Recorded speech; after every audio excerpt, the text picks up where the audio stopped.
خزانے۔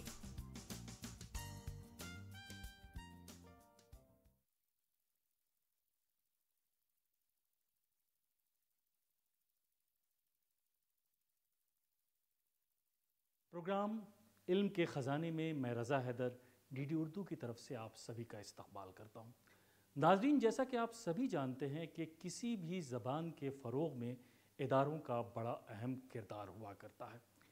یہ ادارے ایسے ہوتے ہیں کہ یہاں انسان آتا ہے، سیکھتا ہے اور بہت ساری چیزوں سے مستفید ہوتا ہے۔ جی ہاں، میری مراد ہے آج ایک ایسے ہی ادارے سے کہ جس نے ہندوستان کی ترقی میں بڑا اہم رول ادا کیا ہے۔ جامعہ ملیہ اسلامیہ کی ذاکر حسین لائبریری۔ یہ لائبریری مرحوم سابق صدر جمہوریہ ہند ڈاکٹر ذاکر حسین کے نام سے منسوب ہے۔ اس لائبریری کی بہت ساری خصوصیتیں ہیں، اس میں چند خصوصیات کی طرف میں اشارہ کرنا چاہتا ہوں۔ اس لائبریری کی ایک خصوصیت یہ بھی ہے کہ اس میں ہندوستان کے مختلف علوم و فنون کی بے شمار کتابیں موجود ہیں۔ اس لائبریری میں ہزاروں کی تعداد میں طلباء اور طالبات آتے ہیں، کتابوں سے مستفید ہوتے ہیں اور یہاں سے علم سیکھتے ہیں۔ آئیے ہم آج دیکھتے ہیں ڈاکٹر ذاکر حسین لائبریری کے مختلف شعبوں کو۔ یہاں ہم مخطوطات کو بھی دیکھیں گے، یہاں رسائل و جرائد کو بھی دیکھیں گے، یہاں ہم دوسرے علوم و فنون کی کتابوں کو بھی دیکھیں گے، طلباء اور طالبات سے گفتگو بھی کریں گے اور یہاں کے اسٹاف سے اس لائبریری کی خصوصیات کے بارے میں بھی ہم جاننے کی کوشش کریں گے، اور ہم جاننے کی کوشش کریں گے کہ آخر یہ لائبریری ہندوستان کی اہم لائبریریوں میں سے ایک کیوں ہے۔ تو آئیے ہم چلتے ہیں جامعہ ملیہ اسلامیہ کے ڈاکٹر ذاکر حسین لائبریری کے سفر کے لیے۔ میں ڈاکٹر ذاکر حسین لائبریری ہوں۔ جامعہ ملیہ اسلامیہ کی شان اور اردو کی خوبصورت پہچان۔ پہلے میرا نام جامعہ لائبریری تھا اور اب ڈاکٹر ذاکر حسین مرحوم صدر جمہوریہ ہند کے نام سے جانی جاتی ہوں۔ تقریباً 95 سال قبل ملک و ملت کے سچے بہی خواہوں کی کوششوں سے جامعہ کا قیام عمل میں آیا۔ علی گڑھ سے دلی تک کے سفر کی میری الگ ہی کہانی ہے۔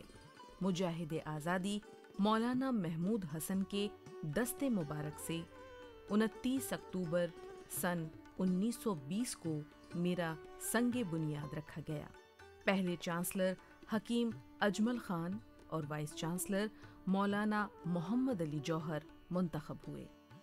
سن 1928 میں ڈاکٹر ذاکر حسین کو وائس چانسلر بنایا گیا اور اب میں انہی کے نام سے منسوب ہوں۔ یہ لائبریری جامعہ ملیہ اسلامیہ کے 1920 میں قیام ہونے کے بعد یہ لائبریری بھی شروع ہوئی، لیکن شروع میں کچھ جامعہ کے جو بانیان نے اور کچھ لوگ جیسے ڈاکٹر ذاکر حسین اور مولانا محمد علی، ان لوگوں نے اپنا کچھ ذاتی کلیکشن دیا، اس سے لائبریری کی شروعات ہوئی۔ اس کے بعد یہاں چھوٹی چھوٹی کچھ لائبریریز تھیں، جیسے Jamia college library, teachers college library اور ایک رورل انسٹیٹیوٹ لائبریری۔ اس طرح کی لائبریریز یہ سب 3-4 لائبریریز تھیں، انہوں نے مرج کر کے ایک سینٹرل لائبریری سن 73 میں یہ سب لائبریریز مرج ہو گئیں اور اس کے بعد اس کا نام ڈاکٹر ذاکر حسین لائبریری رکھا گیا۔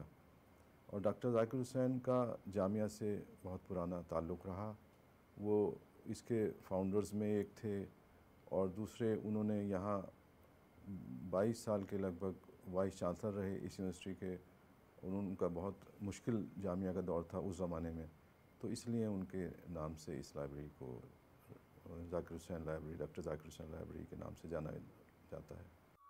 یہ لائبریری سن 1973 میں قائم ہوئی۔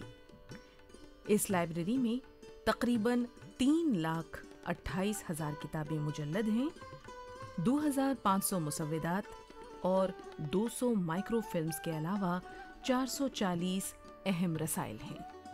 ادب، آرٹ، سائنس، ریاضی، تاریخ اور جغرافیہ وغیرہ کے علاوہ مختلف علوم و فنون سے متعلق کتابوں کا ایک بیش قیمتی ذخیرہ یہاں موجود ہے۔ ہماری لائبریری بہت پرانی ہے اور بہت ہی رچ ہے، خاص کر کے اردو اور ہمارے دوسرے لینگویجز جیسے فارسی، عربک، اس میں ہے. بہت سارے مٹیریل ہیں اور بہت ساری جو ہمارے پاس ریئر مینوسکرپٹس ہیں اور کچھ نسخے ہیں جسے ہم لوگوں نے اب ڈیجیٹائز کر رہے ہیں، بیکاز وتھ ٹائم جو ہے یہ سب چیزیں پیل ہو جاتی ہیں، خراب ہو جاتی ہیں صرف جب وہ پیپر پہ رہتا ہے، تو ہم لوگ اسے بہت ماڈرنائز کر رہے ہیں. ساتھ میں یہ ساری چیزیں جو ہیں ہم اپنے ویب پہ ڈالتے ہیں لائبریری کے تھرو، جو دوسرے لوگ جو ہیں اس کو زیادہ سے زیادہ استعمال کر سکیں. اور ہم لوگوں نے پھر حصہ داری کی ہوئی ہے نیشنل ڈیجیٹل لائبریری جو ہے ہندوستان کی، اور اس کے ساتھ بھی ابھی ہم اپنا مٹیریل شیئر کر رہے ہیں. اور امید ہے کہ اس طرح کی شیئرنگ جو ہماری دوسرے لائبریریز بھی ہیں ہندوستان کی، جس میں یہ اردو کے مٹیریل ہیں یا لٹریچر، پرشین، عربک، تو یہ سب ایک کنزورشیم کی شکل میں آگے ابھر کے آئیں گے، تاکہ زیادہ سے زیادہ اسکالرس کو، ٹیچرس کو جو اردو سے لگے ہوئے ہیں یا الائیڈ سبجیکٹ سے لگے ہوئے ہیں، ان کو اس کا بھرپور فائدہ ملے. ناظرین، ذاکر حسین لائبریری کے مختلف شعبے ہیں. اگر ہم تمام شعبوں پر نظر ڈالیں تو اس میں ایک بہت ہی اہم شعبہ ہے مخطوطات کا شعبہ. مخطوطات کی تاریخ پر اگر ہم نظر ڈالیں تو 3000 سال کی تاریخ ہمیں ملتی ہے، یعنی 3000 سال پرانے مخطوطات بھی اس ملک میں آپ کو مل جائیں گے. جامعہ ملیہ اسلامیہ کی یہ جو لائبریری ہے، اس لائبریری کی خاص بات یہ ہے کہ یہاں قدیم مخطوطات ہیں. یہاں قرآن مجید کا بھی نسخہ ہے، یہاں مہابھارت کا بھی نسخہ ہے، بھگوت گیتا بھی ہے، اپنشد بھی ہے، اور دوسری تمام مذاہب کی اہم کتابوں کے نسخے مخطوطات کی شکل میں یہاں موجود ہیں. اس لائبریری میں صرف اردو زبان و ادب کی کتابیں نہیں ہیں، بلکہ اس لائبریری میں پولیٹیکل سائنس، ہسٹری اور دوسرے علوم و فنون کی بے شمار کتابیں یہاں مل جائیں گی. اس کے ساتھ ہی نئی ٹیکنالوجی سے تعلق رکھنے والی مستند کتابیں بھی یہاں ہیں.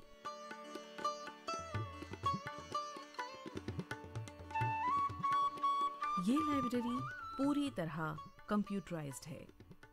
اسکالر کے لیے جتنی بھی سہولیات ہو سکتی ہیں وہ سب کے سب یہاں مہیا ہیں.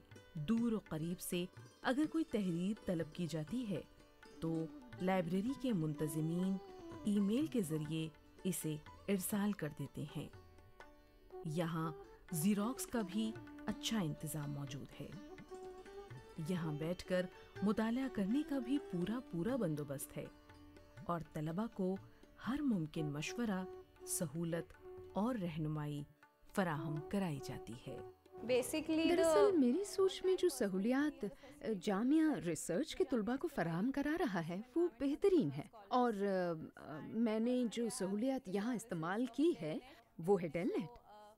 اگر آپ کسی بھی کتاب کا مطالعہ کرنا چاہتے ہیں جو جامعہ میں نہیں ہے، اور اگر دلی کے کسی بھی یونیورسٹی کے کالج میں ہے، تو ڈیل نیٹ کے ذریعے جامعہ آپ کو فراہم کرا دیتا ہے. اسی لیے میں کہنا چاہوں گی کہ یہ ایک بہترین سہولیت ہے اور آپ کو اس کے لیے باہر کہیں جانے کی ضرورت نہیں ہے. اس کے علاوہ یہاں ای جرنلز موجود ہیں، جس میں سے ہم اکنامکس اور پولیٹیکل جرنلز کا مطالعہ تو کر چکے ہیں. یہ اپنے آپ میں بہت ہی مددگار ہیں. اور اس کے علاوہ یہاں پر ریسرچ اسکالرس کے بیٹھنے کے لیے ایک الگ جگہ بنائی ہوئی ہے، جس میں کہ امن کے ماحول میں ریسرچرز پڑھائی کر پاتے ہیں. یہاں پر ایک الگ ہی ماحول ہے جہاں پر ہم سب سکون سے پڑھائی کر سکتے ہیں. اور یہاں کی خاص بات یہ ہے کہ یہاں کا سٹاف بہت ہی مددگار ہے. جامعہ ملیہ اسلامیہ کی لائبریری یہاں کا ایک بہت بڑا خزانہ ہے. سبھی طلباء اس لائبریری کا بہترین فائدہ حاصل کر رہے ہیں. یہاں پر بہت بڑی مقدار میں جرنلز، کتابیں اور پڑھائی کے لیے بہت بڑی جگہ موجود ہے، جس میں 2 بڑے ہال موجود ہیں. اور یہاں کا اسٹاف بہت ہی مددگار ہے اور مشکل کو آسان بنانے میں طلباء کی مدد کرتے ہیں. وہ سبھی سہولیات مہیا کراتے ہیں. یہاں کا اسٹاف بہت مددگار ہے. ہمارے سجھاؤ ان کے لیے بہت خاص اہمیت رکھتے ہیں اور ہمارے چیف لائبریرین ہمیشہ موجود رہتے ہیں اور سب سے ملتے جلتے ہیں.